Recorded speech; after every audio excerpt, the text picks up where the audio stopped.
Welcome to Devotionary, where we make the Bible accessible and applicable.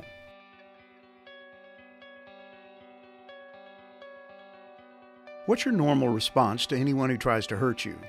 Get even? Seek revenge? We seem wired from birth to respond to those who attempt to do us harm by giving them a bit of their own medicine.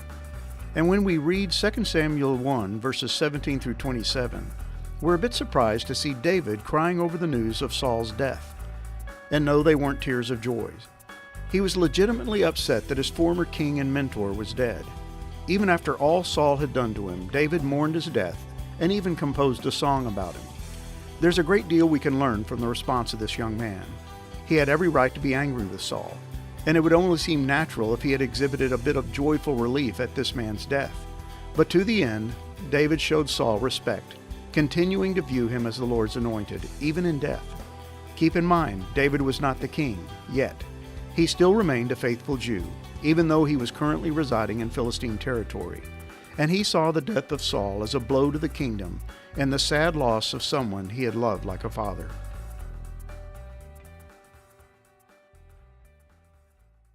What is the normal reaction of someone to the failure or fall of an enemy? It probably isn't to compose a beautiful poem or song lauding their accomplishments. Most people wouldn't go out of their way to praise the one who had stood against them and caused them pain and suffering. No, the most likely response would be a sense of relief mixed with a somewhat veiled form of glee. Any outward expressions of sorrow and regret would be the result of good etiquette. For most, their true response would remain hidden from view. Inside, they would be celebrating what could only be seen as the wicked getting their just deserts. But it's amazing to see how David reacted to the death of Saul. Here was a man who had made it his sole mission in life to kill David, relentlessly hunting him down and making his life a living hell.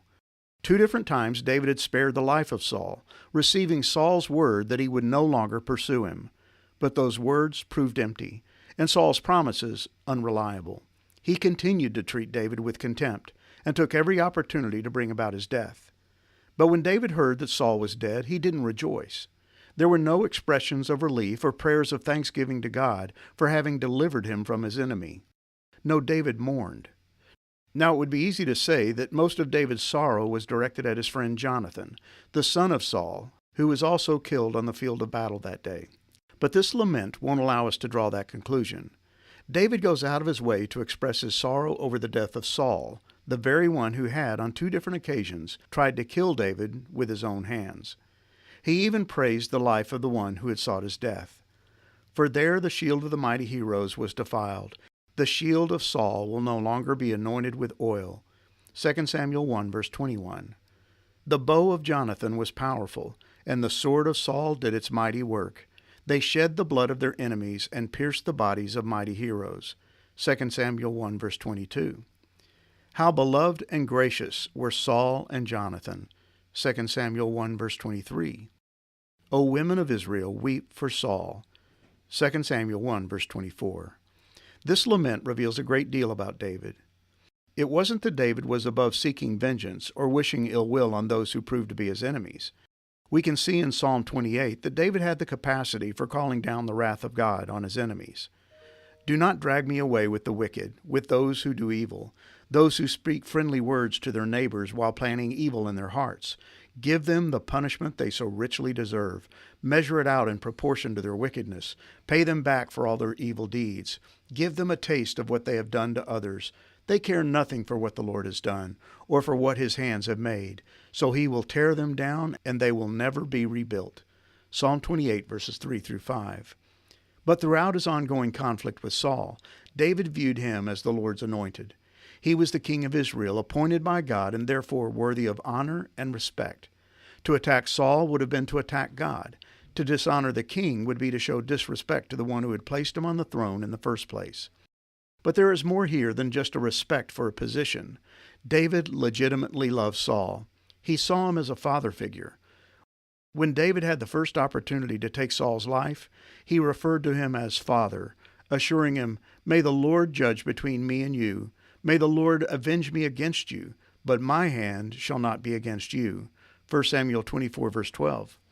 Later on in chapter 26, David had a second chance to take Saul's life, but declined, referring to himself as Saul's servant and telling him, "Behold, as your life was precious this day in my sight, so may my life be precious in the sight of the Lord, and may he deliver me out of all tribulation."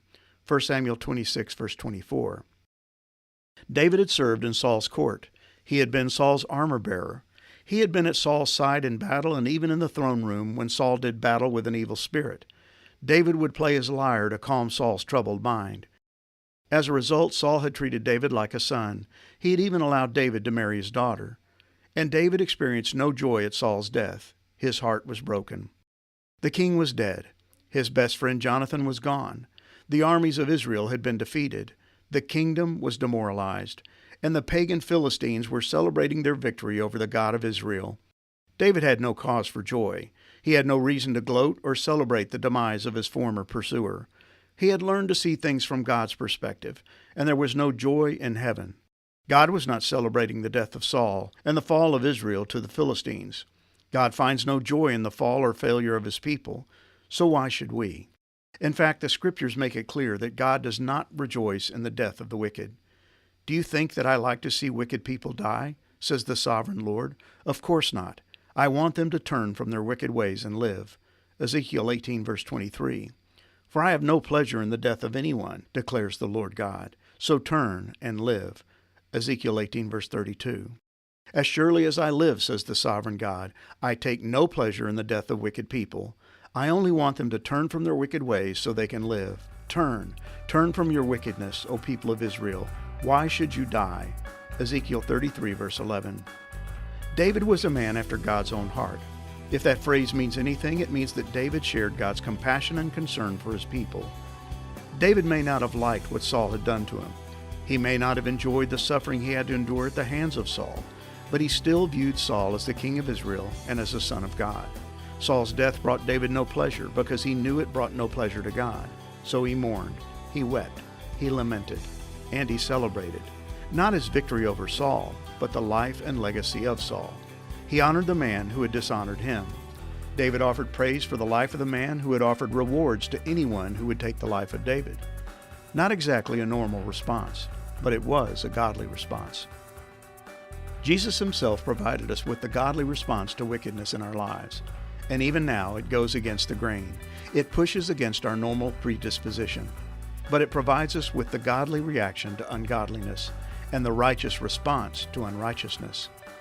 You have heard the law that says, "Love your neighbor and hate your enemy." But I say, love your enemies. Pray for those who persecute you. In that way, you will be acting as true children of your Father in heaven. For he gives his sunlight to both the evil and the good, and he sends rain on the just and the unjust alike. If you love only those who love you, what reward is there for that? Even corrupt tax collectors do that much. If you are kind only to your friends, how are you different from anyone else? Even pagans do that.